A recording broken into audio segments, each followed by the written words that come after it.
Sinagot ang tanong kung nanira siya ng pamilya. Usap-usapan ngayon online ang bagong vlog ng aktres at content creator na si Ivana Alawi na inilabas noong ika-23 ng Hunyo.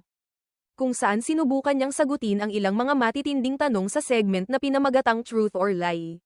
Sa nasabing vlog, hindi nag-atubiling sagutin ni Ivana ang mga tanong na may kinalaman sa kanyang personal na buhay, relasyon, at mga kontrobersyal na isyu na iniuugnay sa kanya. Isa sa mga unang tanong na bumungad sa kanya ay kung siya ba raw ay naging dahilan ng pagkasira ng isang pamilya. Agad na sumagot ang aktres ng isang matatag na, "No." Ipinaliwanag pa ni Ivana na hindi siya lamaking may ganong asal at hindi kailanman pumasok sa kanyang isipang manira ng pamilya ng iba. "Hindi ako pinalaking ganon. Hindi ko kayang makasakit ng ibang tao, lalo na pagdating sa pamilya," dagdag pa niya. Hindi rin nakaligtas sa usapan ang tungkol sa social media. Nang tanungin kung meron ba siyang lihim o secret